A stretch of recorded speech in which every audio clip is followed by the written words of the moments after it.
Hey, all right, this is Bill Jelen from Mr. Excel. Today we're going to cover mapping data in Excel, both field map charts and 3D maps, originally called Power Map.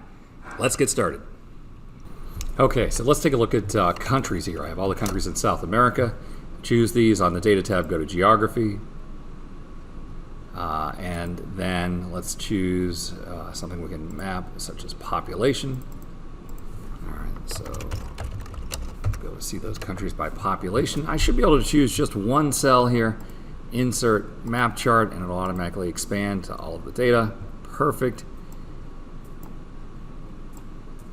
And you see that we get our data. Again, right click, format data series, and map projection to automatic, map area, only regions with data will be the same as automatic in this case, and then map labels, show all will try to give me those various countries. Now, if you want to take a look at one specific item here, you can just hover, and it'll show you for Argentina the value is 44,938,712. Hover over Brazil, 210, 147, 125. We don't have any good way of labeling, of getting that number in there. So right now the hover is kind of the best way to go. And again, this is the downfall of the new Ivy charts. All right, now here's an example that's going to show off the importance of being able to map only regions with data. I have a small subset of states here, contiguous states in the United States. Insert map chart, field map, and you see that by default, even though we have 7 states, they're showing all 50 states, which just, in my opinion, doesn't look good. Right click, format data series, map area, only regions with data, all right, and then it shows us just those 7 states, and map labels show all. Again, North Carolina, South Carolina. Oh, weird, West Virginia, why is that not showing up? At least ... Virginia showing up, right? So that's a case where if you show automatic, it chooses to show all 50 states, but in this particular case, for what I was trying to do, only regions with data, to me, makes a lot more sense. All right, here's another example. Insert, we have 30 countries here, the top 30 countries by population. Choose map chart, field map, and initially they're going to show us all of the countries in the world, and the 30 are filled in. Now, let's take a look here at the various choices. If we go to format data series, map area, only regions with data will hide all of the countries that don't appear, right? And for some places, like that kind of makes sense, but then world would show us everybody, right? So your call there, whether you want the places without data to show up with the gray here or not. Now again, when we do show all, it's only going to label the places that did have data. So Canada and Australia that didn't make the top 30, they won't be labeled at all. All right, in this next example, we're going to talk about using, instead of numbers, categories, and color coding those categories, which in a lot of cases creates, in my opinion, a more readable chart. But before we jump into that, I'm going to be doing something here by county. Now, county is a subdivision within states in the United States and in other places. And the problem that you're going to have is that if you just list county, there's a good chance that there's a Madison County in Ohio and a Madison County in Florida and a Madison County in Wisconsin, right? So how is it going to know which county you're looking for? Now, in this first example here in columns A and B, because all of these are counties in Florida, they correctly figure it out. But your other option is to actually change the heading from county to Florida County, or the safest way is to actually add an extra column with state, all of those say Florida, and then county and type. So control asterisk there, and then insert a field map chart. All right, and you see that they automatically figured the last column is a category column and gave us these colors of blue, gray, orange, and yellow, and maybe those colors are perfect, but maybe they're not. So of course you can choose a different set, but I love to have control, all right? And I want to take control over those colors. And at first, for the first long time I could not figure out how to do this. And then John Peltier, an Excel MVP who's a guru on charts, happened to be talking about another problem, and I realized that there is a solution for this. So you can't somehow select all of the Atlantic counties here and format them. But what you can do is first click select the legend, and then a second click on Atlantic will select all of those counties. And now that that's selected, Control 1 for format. See, and now we're formatting the legend entry, and this is wild. If we change the fill color of the legend, it will change the fill color of all of those counties. All right, so here in the Atlantic Ocean, let's kind of go with a green color for all of the Atlantic states. For the Gulf Coast, see, now that I'm in legend selection mode, I can just click on the next one. Gulf Coast, I'll leave that as blue. That's great. For the North Gulf, kind of up here along what they call the panhandle, we'll choose a yellow color like that.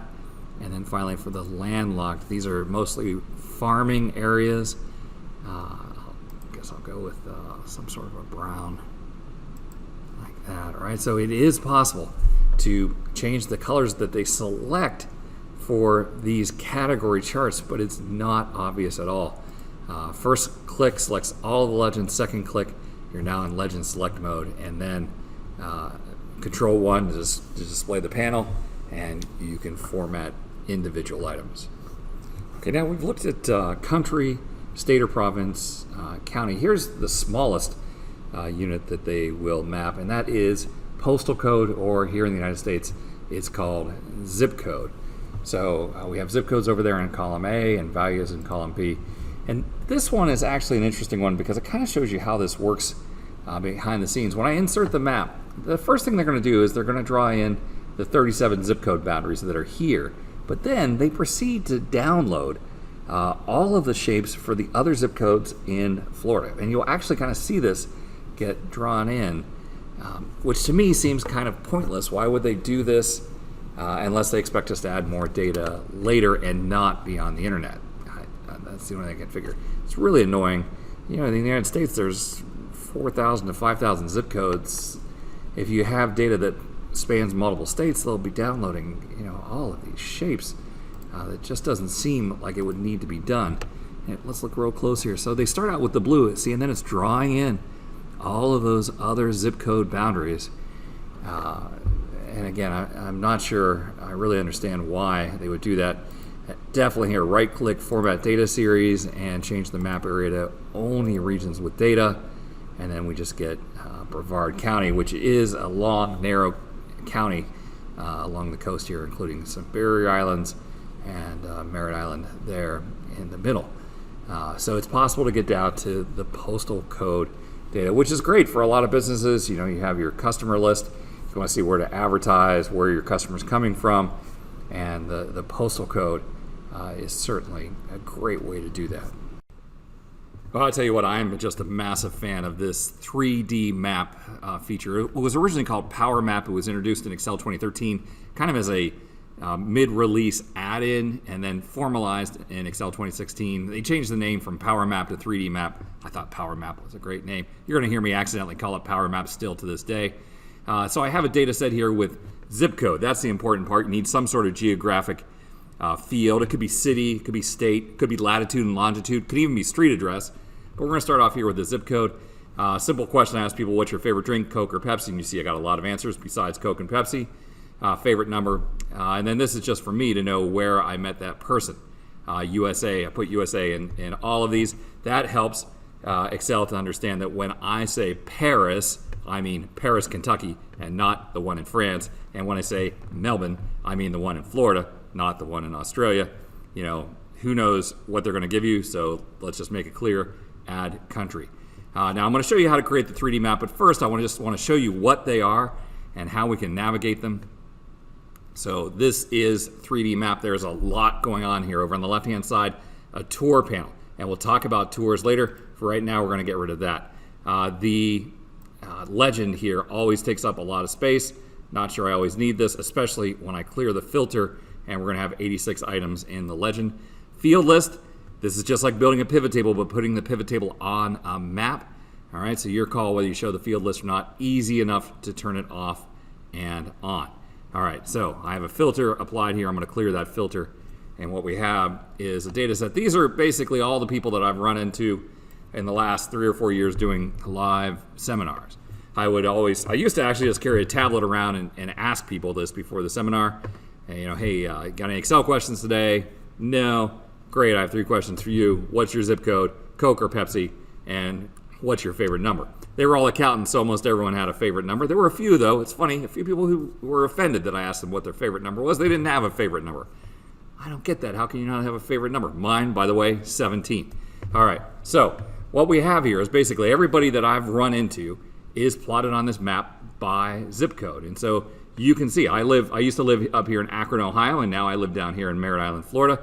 My territory, let's say, was mostly the eastern United States, and you can see that. You can see kind of from Texas up to Wisconsin and to the right. The advantage of all those places, I could do a seminar until 4:30, head to the airport, and make it home that night. Out here, you're going to fly home overnight. It was terrible. I did a few, not many. All right, so gives me a great overview of where the people that I've met are. Red, in this case, is Coke drinkers. Blue is Pepsi drinkers. A lot of other people, and I didn't bother to color code all of the others, but I color coded those. Now, some interesting things here that are not easy to discover, to navigate through here. You're going to use your mouse. If you simply just click on the map and scroll in, you can zoom in, scroll the wheel towards you to zoom out. But using the Alt key, all right, the Alt key and an up and down action. So I'm going to hold down the Alt key, I'm going to drag the mouse straight down, and you see I'm kind of looking at the globe from the top, which makes it hard to tell how tall some of those things are. So go the opposite way, Alt key, and drag the mouse up.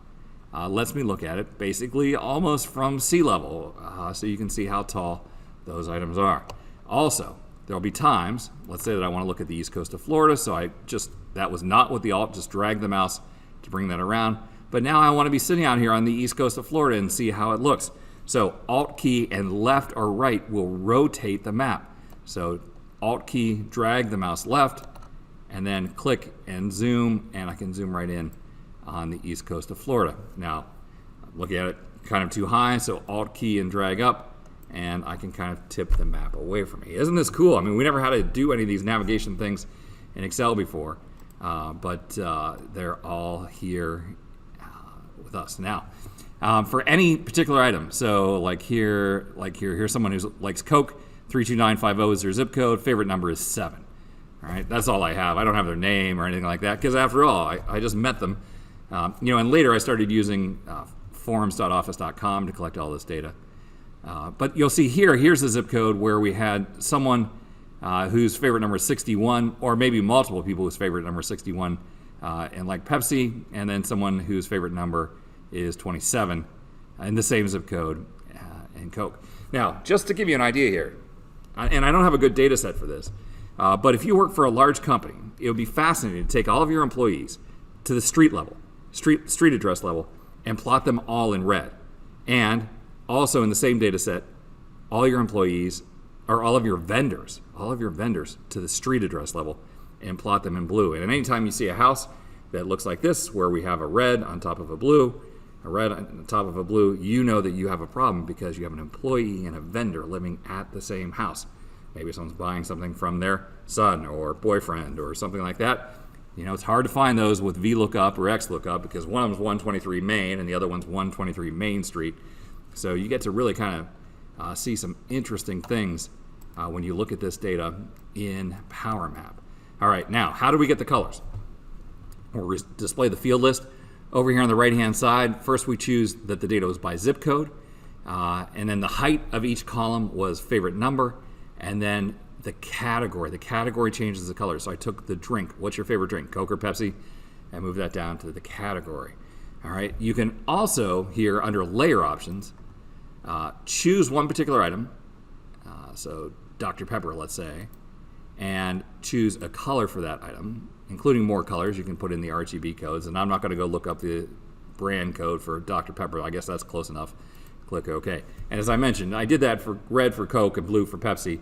Maybe 7-Up I made green, or that might just have been a coincidence. I'm not sure. I'm certainly not going to go do that for 86 of them. But at least, where the question was Coke or Pepsi, this gives us a good idea of what is going on there. All right, so you get a look at all of your data. Now here, it all fits in one screen. What if I was traveling all over the world and I needed to see both sides of the world at the same time? Up here at the top, something called a flat map. A flat map will take the whole world and show you everything, right? So that way you don't have to keep spinning the globe to see both sides of the world. So know that the flat map is up there. The other settings that we have up there, which don't make as much sense right now, under themes, this is the white theme. They offer a total of 12 themes, and sometimes I will go to this second one, which includes an aerial map. And I'll have examples later where this is more appropriate to show the data on kind of a satellite image. All right, so either the first theme or the second theme, feel free, of course, to go check the other themes as well. All right, so that's the basics. You're taking a lot of data that was in an Excel spreadsheet. This was, I think, 3,500 rows, and turning it into an awesome little picture of all of your data. Now, there's still better things yet to come. One of those is the ability to animate data over time. We'll do that in the next data set. I was interested when I opened this file. I came out here and I noticed that I'd been up in Albuquerque and I've been in El Paso, and those are both seminars. But there's a bunch of people here in a little town called Las Cruces who showed up in my seminar. I said, that's interesting. I wonder where those people from Las Cruces, because I never did a seminar in Las Cruces, where did they come from? Were they down here in my El Paso seminar, or were they up here in my Albuquerque seminar, right? And so what I did is I said, I'm going to filter both of those, filter to Albuquerque and filter to El Paso, and see where those Las Cruces people show up from. So over here, we have filters, and I'm going to add a filter based on seminar location, and ABQ is my abbreviation for Albuquerque. That's the airline code. So when I look for just Albuquerque, you see that while most of the people who were in Albuquerque lived generally around Albuquerque, there's a couple of people, one who likes Coke and one who likes Pepsi, who drove up all the way from Las Cruces. And then if I turn off Albuquerque, first thing you see is as soon as I choose no one, everyone comes back. And then I scroll down here to El Paso and choose El Paso, and at least one person showed up in the seminar from El Paso. But now wait a second. There's other people, like who's that person there? So if we choose that, their favorite drink was club soda and favorite number is 11, but it doesn't tell me the seminar. All right, so in the little pop-up box here, I can click the gear wheel and say that I want to add a field, I want to see seminar, and click OK. All right, so now I can actually hover over each person. Oh my gosh, someone in Daytona Beach, Florida flew all the way out from New Mexico. That's right, I did meet that person. So you can examine data that way, right? So it's pretty cool to get a great view of the whole country like this, or the whole data set, but to be able to zoom in and see exactly what's going on. I love this power map. So this is just my first example that shows you how to navigate, how to use the Alt key in the mouse, whether we're tipping the mouse left or right, or up and down, and then just clicking and using the wheel mouse to zoom in on a particular area. There's more examples to come. Let me switch to one of those. All right, next, I want to talk to you about animating data over time. This is just a beautiful one. So I have 5,000 rows here. This is all the public libraries throughout the United States. And you'll see that there's street address in a lot of these, city, state. The zip code wasn't filled in. I stole this off of a website. I just scraped it off of a website. I didn't pay for it, so I can't really complain that the zip code isn't there. I have a field here that I'm going to use to color code called main library. It's either false or true to show the main libraries. And then a date that we mailed something to them and a date that it would have arrived. we ship directly to the main library and then hope that inter-office mail would get it out to the branch libraries. I'm sure a lot of people threw it away. So here we have this data, 5,475 rows.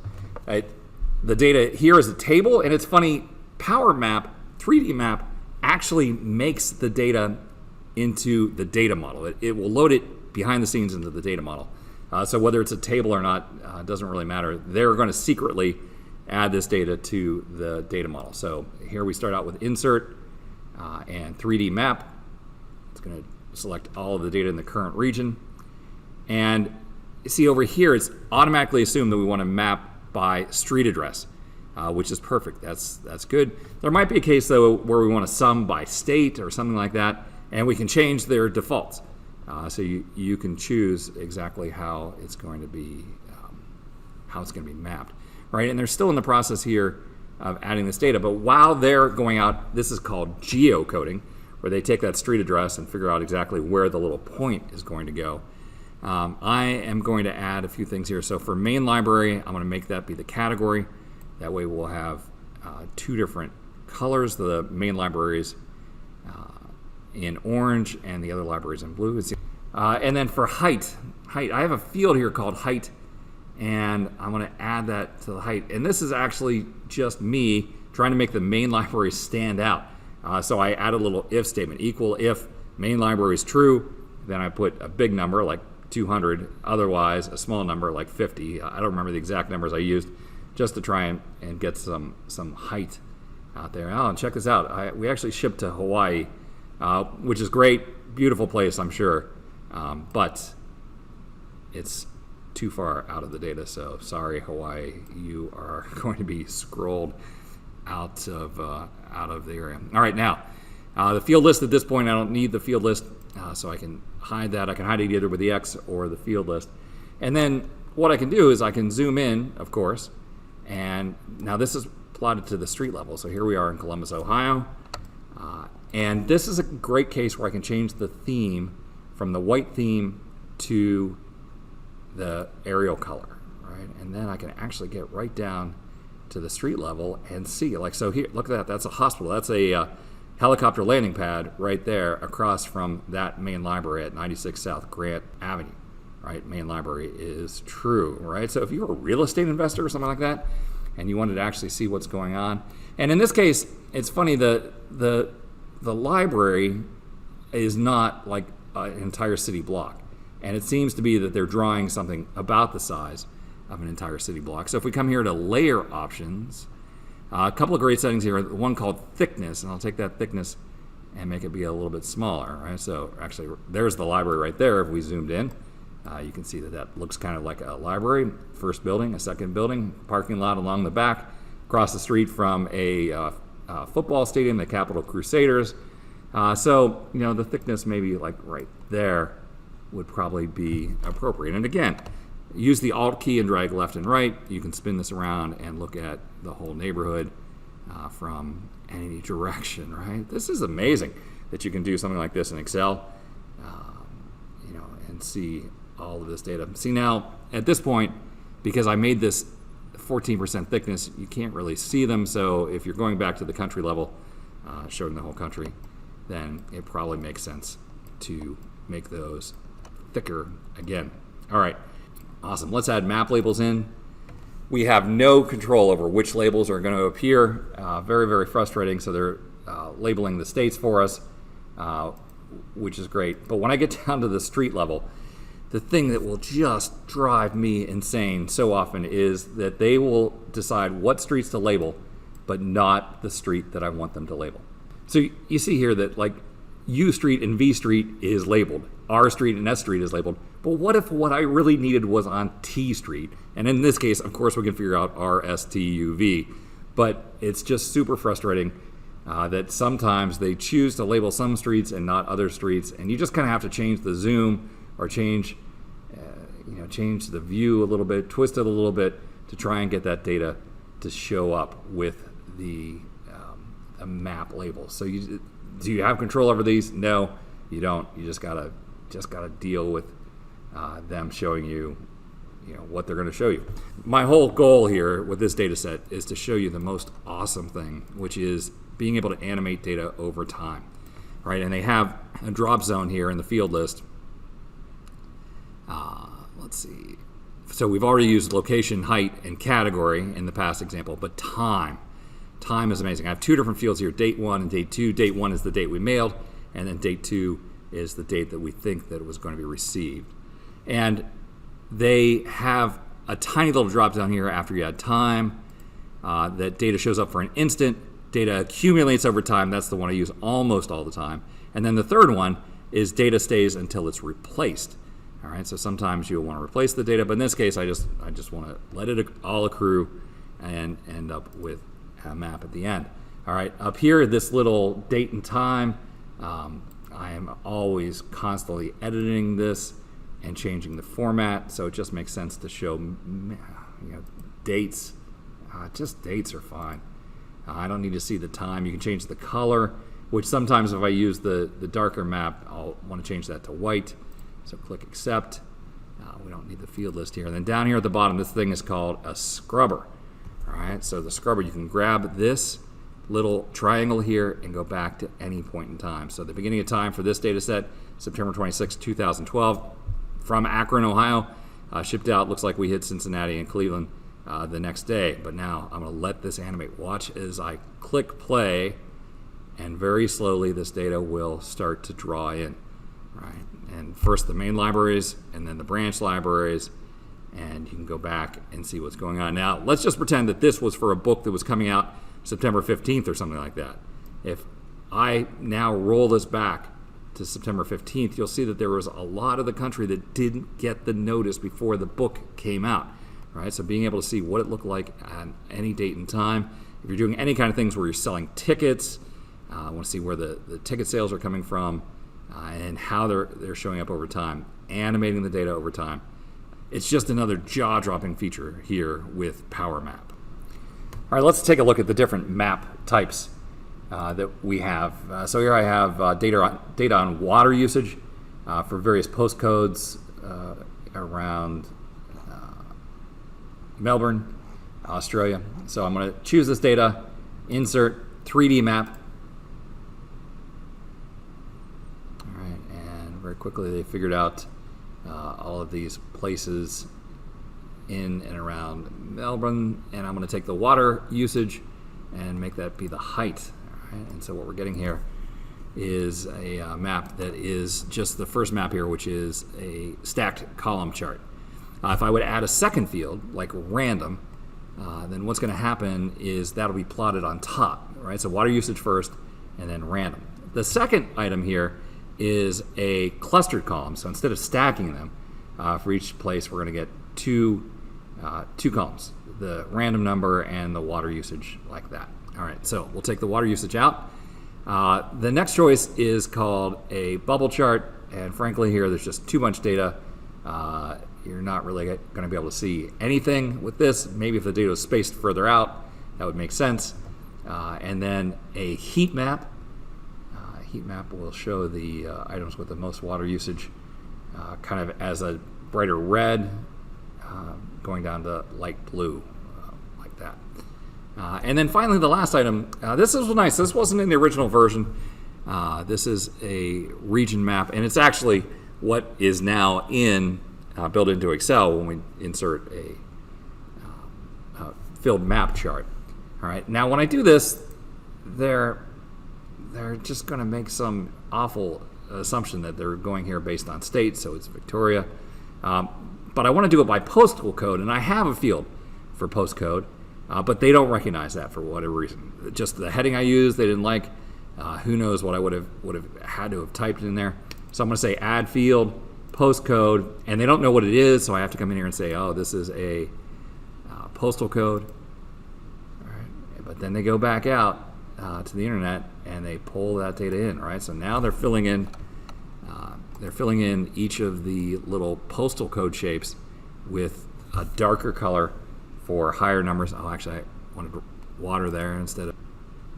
All right, so the places that use more water get a darker color versus the places that use less water get the lighter color, right? So several different options there, and while most of the time I'm making use of the column chart, just showing one item. It is possible to show the various different charts. Each layer is one chart type. So if you add a second layer, you could possibly, let's try it. So here we have the region data, and then I will add a layer. And in layer 2, I'll show it by city and maybe do some sort of a heat map. All right, see, and now you're getting both things. You're getting the green areas, green, yellow, red, and the other map as well. All right, let's try this one as a column chart. All right, so now for each item, water usage, we have both the blue background and the item on top, right? So your call. You can experiment with those and see what happens. Certainly adding the filled map chart, that was good, particularly before Excel started offering that type of chart. All right, a couple of fun examples here. I used to spend a lot of time on airplanes flying to all these seminars, and if I was really bored and I had good Wi-Fi, I would go out to flightstats.com and download this data about the flight that I was on. So time of departure, speed, altitude, latitude, and longitude. And that's awesome, the latitude and longitude, because that's usable by 3D map. Out here, a little column that just says if we're under 10,000 feet, boring, no laptop. Otherwise, you can use your laptop. So let's take a look at this data. Insert 3D map. And we will allow it to happen by latitude, which is their default choice. Now, when I first created this, they automatically chose that altitude should be summed. All right, so here we are. This is a flight from Dallas to JFK. And you could actually, again, zoom in to the very first point. And because I'm using the aerial map, all right, so there's the first point where we were at 2,200 feet. You can see there's the airfield. We probably took off from one of these runways over here. And then the second point, we're now at 3,400 feet. Third point, 5,600 feet. Fourth point, 8,600. And these are 1 per minute, right? So by minute 5, it seems like it takes forever until that ding, and you can turn pull your laptops out and start to use the Wi-Fi. But in fact, by minute 5 of the flight, we were above 10,000 feet. Although, check this out now. The height here is altitude. And they say, at this point we were at 27,000 feet, and then all of a sudden jumped to 53,000 feet. What happened? Well, it's an error in the data that I'm getting from flight stats. They must have put 2 data points. Maybe this data point right here was added together. So rather than let them sum that, I asked for them to average that. Right? See, and then it kind of just shakes out like that. Right? So you can see the flight profile starting here. Climbing to a max of 35,644 feet, and so on. If you happen to have a window seat, you can look out the window and turn on the labels and kind of see where you are. So we're flying over Columbus, Georgia there, I guess. My biggest problem with this cool little thing here to kill time on the flight is my laptop is horrible. At this point here, about an hour and 15 minutes into the flight, my laptop died, right? So I had to take out the in-flight magazine, right? But it's, just kind of an interesting little way to animate an hour and a half of your life using airline flight data. Now let's contrast this to the next example where we're going to animate 60 or 70 years worth of data. Well, here's a 50-year example of using Microsoft 3D Map in Excel. I have data here for all of the houses that were sold in several different neighborhoods, basically between this road 520 and 528. And we were using this as we were trying to locate a new house. And you notice the dates up here. For this particular neighborhood, the very first house was built in October 1961. And as I start to animate this data over time, I kind of know where to look. This purple neighborhood was one of the first to be built, and the green neighborhood was built. If let's go up to about 1973 or so, you can see this yellow neighborhood here is starting to be built in, and the blue neighborhood. Now, Mary Ellen, Mrs. Excel, was using Zillow to try and find houses to go to, but I, had this data in Excel, And I could kind of tell the age of the house. Certainly, like these houses were going to be older than these houses. And as we started to go into, do open houses and look at floor plans and everything, Mary Ellen had it kind of figured out. She said, all right, yeah, in this purple area, there's 4 different basic house plans. There's cookie cutter. And, from the street, you could say, oh, look, that's house plan A. And you, Bill, are going to be tearing down this wall and this wall and this wall. Oh, no, I'm really good at X lookup. I'm horrible with a hammer. I'm not tearing down any walls. And so very quickly, I became fascinated watching this map. I'll let this go right up to 1986. Because in 1986, I noticed that there's several streets right here. These 3 streets, which I affectionately call the triangle, had not been built yet.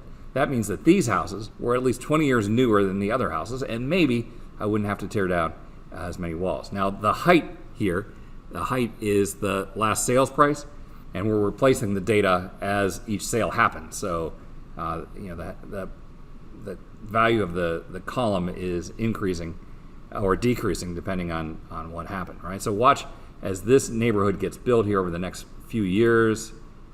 All right, look at that, holy smokes.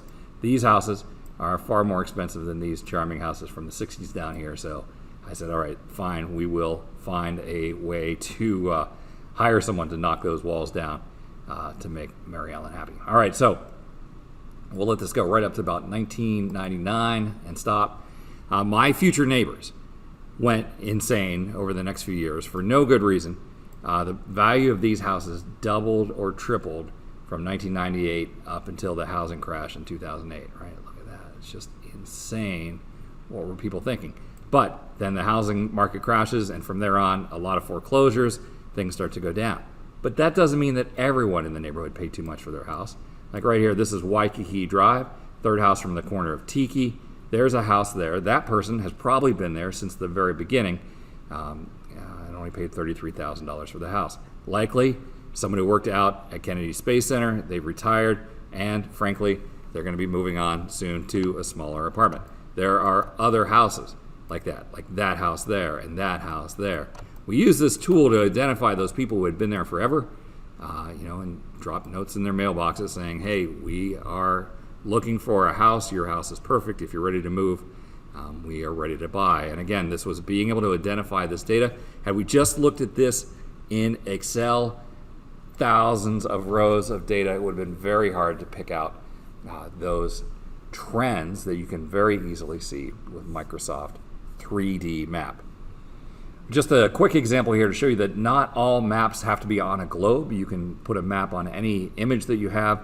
The whole trick here is figuring out the width and the height and giving it an X and Y location. So insert 3D map. And when you choose your locations and choose Y coordinate and X coordinate, they're going to ask you to identify the image that you want to locate things on. And same kind of thing here, so we can watch this data happen over time, but on a store floor or something like that. So all kinds of cool things you can do. If you have locations, warehouse locations or something like that, you can track movement of data through the warehouse.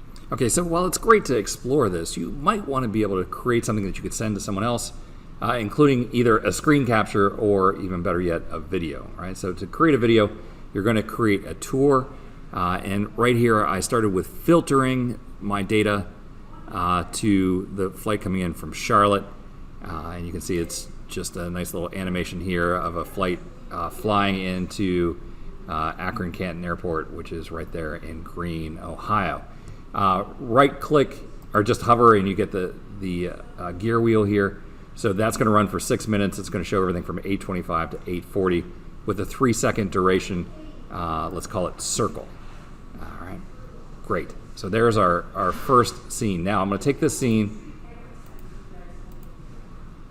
and I want to create a new scene, copy scene 1.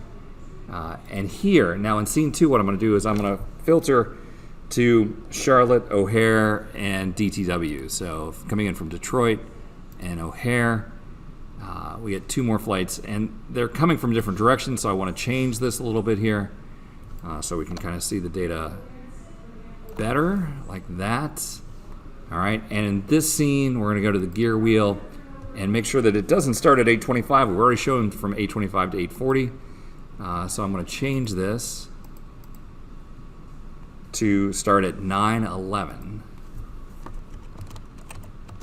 9:11, and this has to go to 9:38, which they've already figured that one out.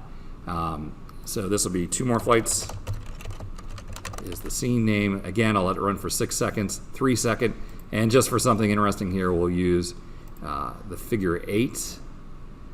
All right, and then we're good. We're going to do a new scene, copy 2 more flights. All right, and this one, we're going to add in the flight from Orlando, right, which is coming in. That's weird. Why is it coming in a different direction than Charlotte? But that's the way it is. We'll kind of zoom in there. Under the scene options, we want this to start at 11:02.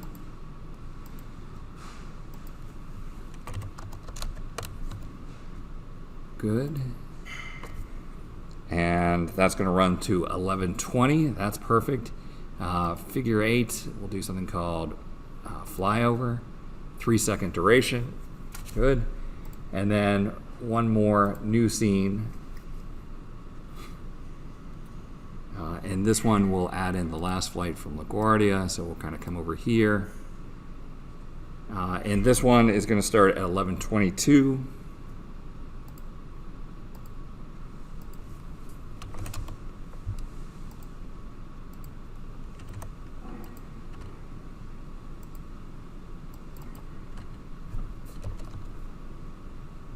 And go till noon. Perfect. With the 3 second transition, just trying all these different ones here. Push in. Perfect. And then to show a last scene where we just kind of get an overall view of everything, I'll kind of zoom out a little bit to show these. And in this last scene, I'll create a new scene. And I want to remove the time code, right? I don't want it to animate at all. So down here for the time, I'll delete this, and that'll just show the final data like we have it. Okay, so now we have 6 seconds, 12, 18, 24, 30 seconds plus transitions. So 3 second transitions, that's another 12 seconds. That should be a 42 second animation. And we can create a video, but first let's just play it and see what it looks like. So we'll get rid of the field list here, kind of move layer 1 down here. That's our legend, and play tour.